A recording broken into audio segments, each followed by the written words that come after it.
नमस्कार. कविवर्य ग. दी. माडगूळकर अर्थातच गदिमा यांची माहेर ही अतिशय प्रसिद्ध आणि भावूक कविता आहे.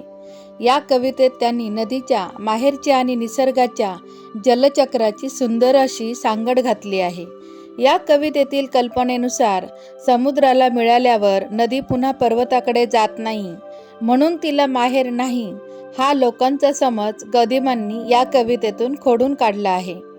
नदी सागराला मिळाली तरी तिला जन्म देणाऱ्या डोंगराची, तिच्या माहेराची तिला सतत आठवण राहते.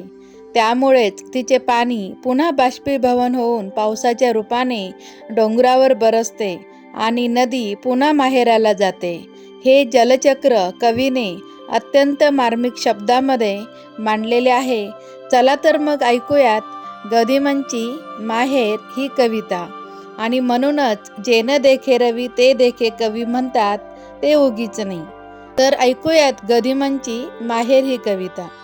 नदी सागरा मिळता पुन्हा येईना बाहेर, अशी शहाण्याची म्हण नाही नदीला माहेर.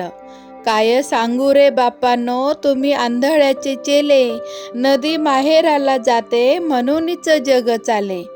सारे जीवन नदीचे घेतो पोटात सागर, तरी तिला आठवतो जन्म दिलेला डोंगर.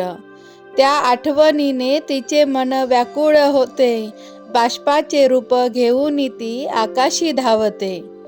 तेव्हा तो जन्मदाता डोंगर तृप्त होतो, नदीच्या रूपाने पाऊस माहेरी कोसळतो.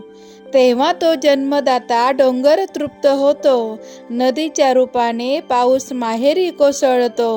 डोंगराच्या अंगा खांद्यावर नदी खेळते बाळ, डोंगराच्या अंगा खांद्यावर नदी खेळते बाळ. माहेरची आठवण काढीत मग ती सागरा मिळे, माहेरची आठवण काढीत मग ती सागरा मिळे. नदी सागरा मिळता पुन्हा येईना बाहेर, अशी शहाण्याची म्हण नाही नदीला माहेर. अशी शहाण्याची म्हण नाही नदीला माहेर.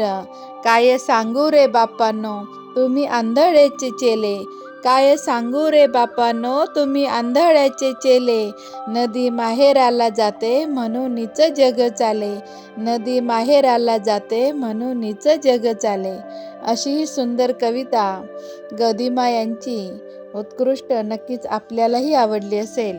कविता आवडली असल्यास कवितेला लाईक, शेअर आणि सबस्क्राईब नक्की करा. पुन्हा भेटूयात अशाच एखाद्या आठवणीतील कवितेसह. तोपर्यंत धन्यवाद.